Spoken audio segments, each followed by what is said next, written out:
Okay, so we're kind of working through the book and working through the different themes and ideas and concepts that are coming up in the book. And last week we worked on the idea of, goodness, what was it? Oh, working through the self bash. Working through the self bash. Now, what I realized today, and I don't know, I'm going to put it out there to you guys. The very, very first part of the book is actually working on the concept of being real with where you're at. So before you even get to the self bash, there is this awareness of, I need to actually figure out where I am to figure out where I want to go. So one of the biggest kind of things about the intuitive knowledge and awareness is, yes, it's all gut stuff. Yes, it's all connecting in with your knowing over anything else and trusting it no matter what. And I have to admit, it's really never steered me wrong. And every time I've doubted it, I have lived to regret it because I've trusted other people's opinions over my own. And so I'm kind of at the age now, and I guess the somewhat level of wisdom, that I don't trust someone else's opinion about something or someone if my spidey sense is telling me otherwise. It doesn't matter how many people or how much people try to convince me about their particular, point of view. At the end of the day, I have to trust myself. And, that's different. I was actually talking to my partner last night about, finding somewhere to live, and his conversation was around, well, what if, basically the moving will be just up to me alone, because my spidey sense has to agree, but I also, so does his. So ultimately, wherever we go, both of our spidey senses have to go yes, and then we'll know we've hit our place. And for me, that's more important than anything. Like, we have to know in our bones that something is right. Okay, but how do we get to that place? And we have to start with where we are. We have to get some, knowledge and clarity about where we are. So, he and I are looking to try and move somewhere, but we need to actually get clear about what we want and where we are, where we're living at the moment, what isn't working, what don't we have, what do we need that's different, and where, so we've got to get a starting point, and we've got to get real clarity in a conceptual but also a practical sense about where we're at. And then what is it that we're looking for? What kind of energy, what kind of information, what kind of criteria do we need to move forward and actually kind of reach that state of happiness? So the intuition is great, and I think it's a really powerful tool, and I love it.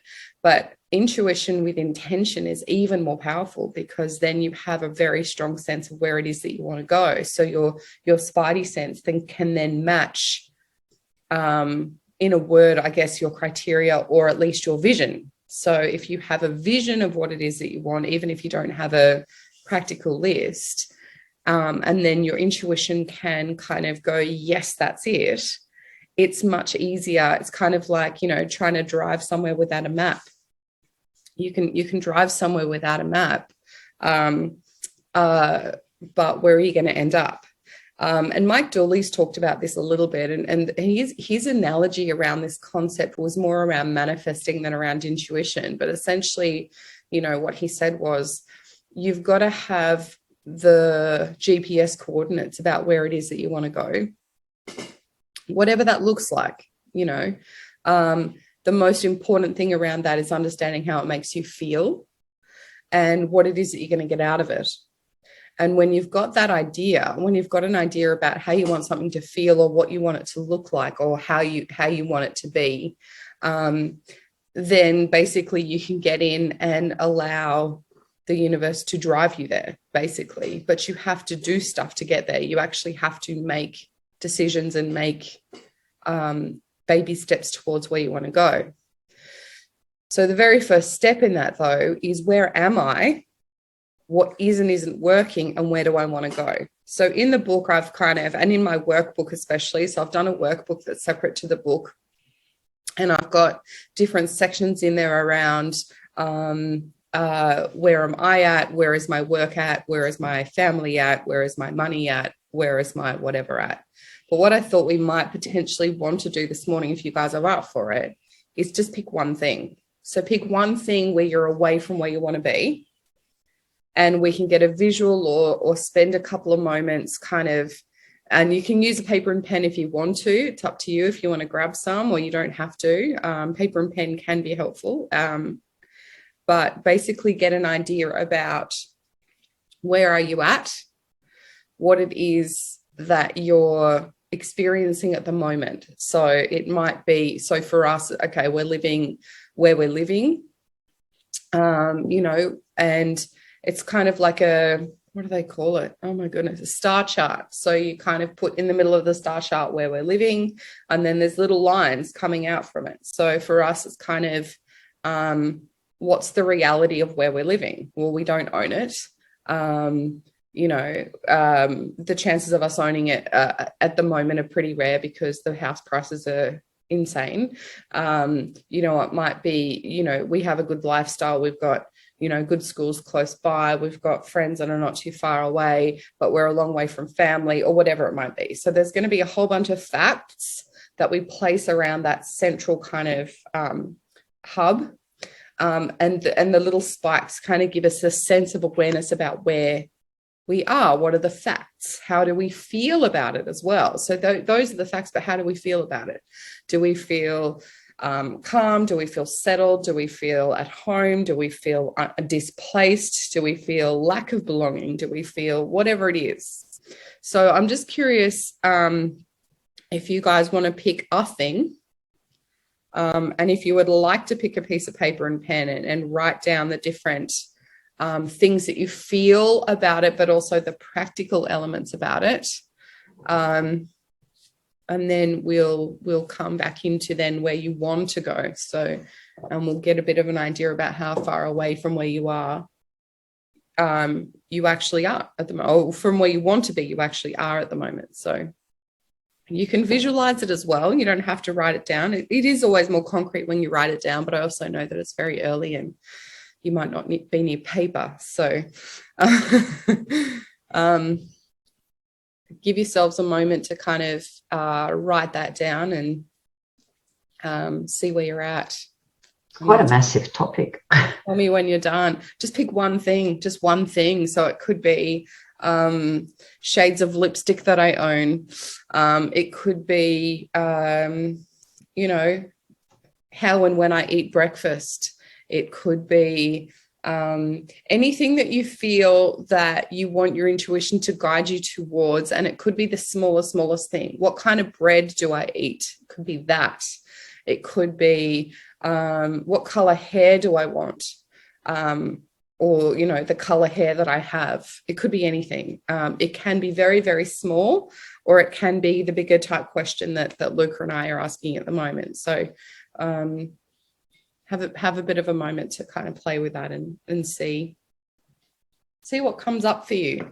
Just pick something, anything where your current life is away from where you want it to be. And I'll just give you a few minutes to write that out.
Give me a bit of an indication when you're done. Take your time though, it's no rush.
Yup. All done. Well, just keeps going. Smilia, how about you?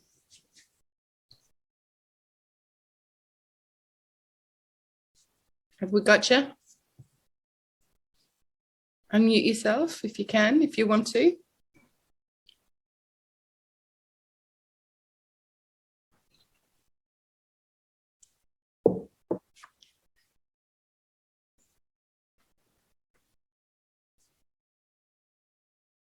Are you there, Smilia? Might have lost her. Okay. So, Carol, when you look at your list or your star chart or whatever it is that you've got there, are there any emotions that come up for you? Any thoughts, any feelings, anything that you want to share? What's happening for you with your where you're at star chart? So I took something quite simple that I've been trying to figure out, which is what exercise do I need?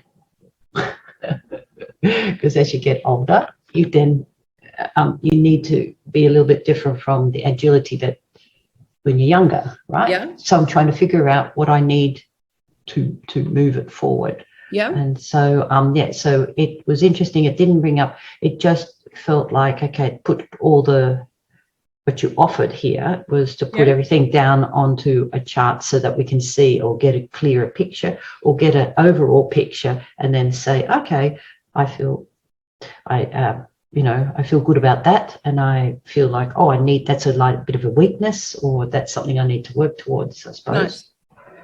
Yeah, that's how that came up. Perfect. Mm-hmm. Okay. And Smilia, how about you? Sorry, my phone is acting up, so I don't know why you bombed me out. No, it's all good. I noticed when you kind of jumped in and out. All good.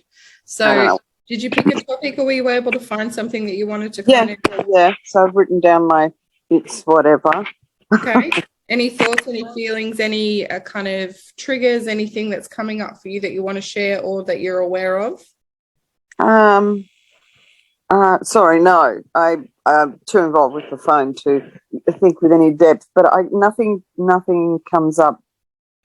It sort of seems pretty simple. I mean, in management classes, we're always making lists. All right, awesome. So where you guys are at with your current, you can both kind of look at it fairly detached, no judgment, no worries, no lack of acknowledgement, no lack of acceptance. You're all just kind of cool. This is where we're at. Both of you agree with that? Yeah. Okay.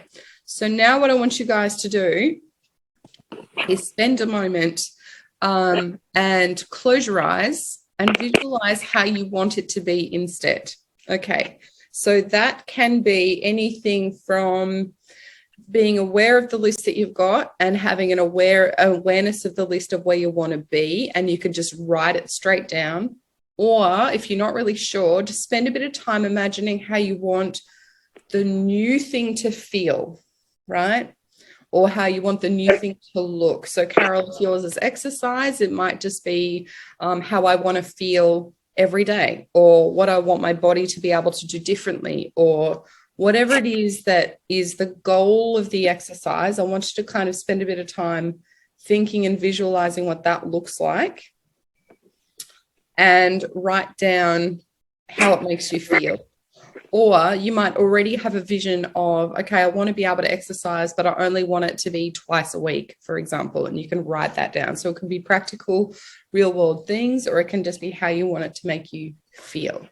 So I'll give yourselves a moment to kind of play with that as well. You guys going with that? Do you have a decent idea or a vision or a feeling or a concept about what you would prefer or where you'd like to be instead? Yeah. Yep, got it. Carol? Yes. Yep. Okay. So when you're looking at the current and where you want to go, how far away are they from each other? Is it like, oh, I've just got to do a slight habit shift, or is it I am worlds away from where I am?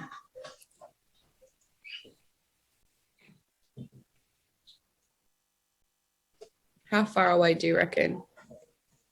No, for me, it'd be just probably a habit, or creating a habit. Okay. And how hard is that for you to do? So how far away from where you are to creating a good habit are you? Not very far away. Okay, awesome. And Smelia, how about you? Yeah, I don't think it's. It's just small bits rather than. Okay. Yeah, it's not a huge shift. All right. Awesome. Okay. So if it's not that big, that's really great. There's probably not a lot of kind of blockages or sabotaging or anything there. It's more like a conscious, intentional decision and, process. So we'll probably slightly guide the meditation towards that, but I'm also just going to add a bit in for people who do this later and who have either a slightly bigger gap or a slightly bigger decision, and or a slightly, slightly different kind of mindset discrepancy between where you're at and where you're going. So I'll see what comes in, because I haven't channeled this yet, but we'll just kind of keep that kind of difference in mind, and we'll have a play with that. All right. Do you guys have any questions or thoughts before we dive in, or are you all good? All good. All good. Carol, how about you? All good. Good. All right. Thank you. Okay. How did you go? Any blocks, any problems, any questions, concerns, awesomeness? What happens?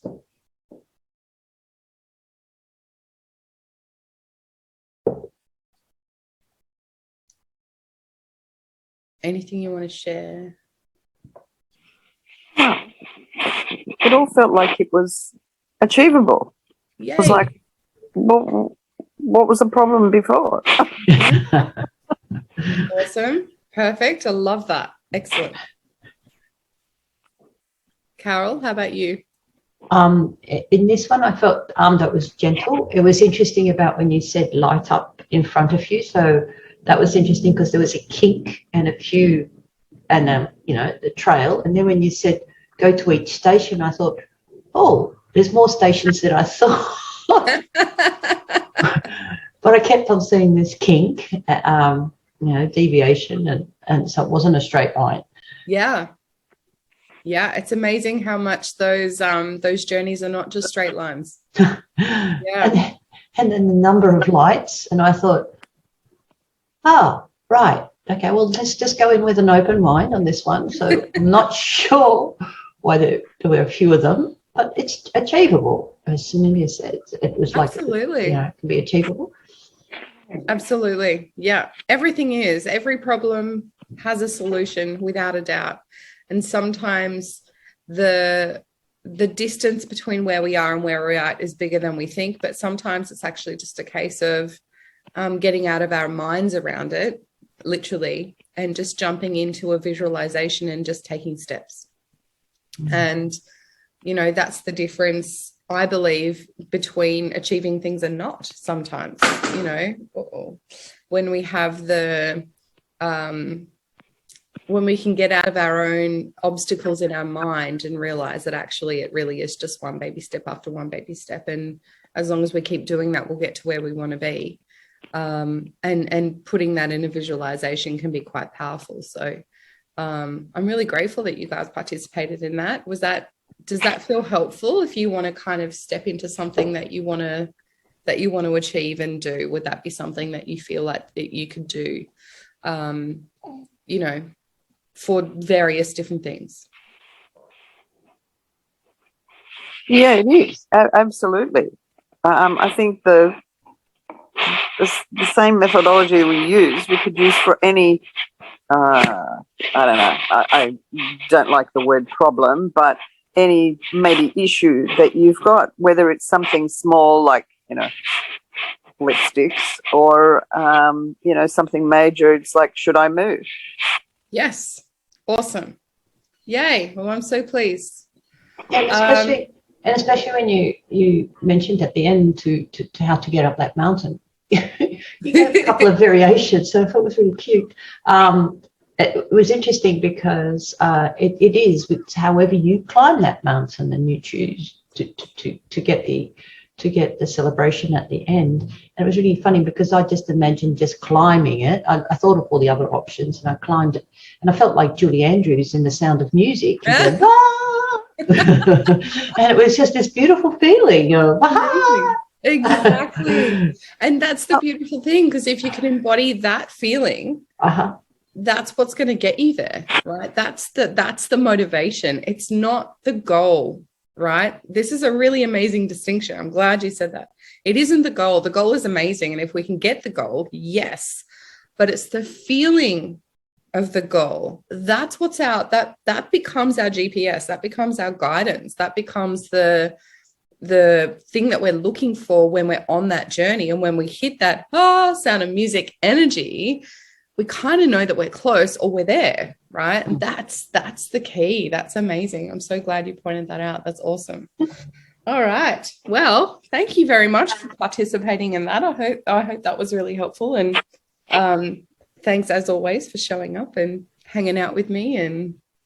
And we shall continue next week. We'll see where we go next. Okay. Thank you, Kate. Thank you, Kate. Have a great week. We'll see you guys soon. All right then. Bye now. Bye.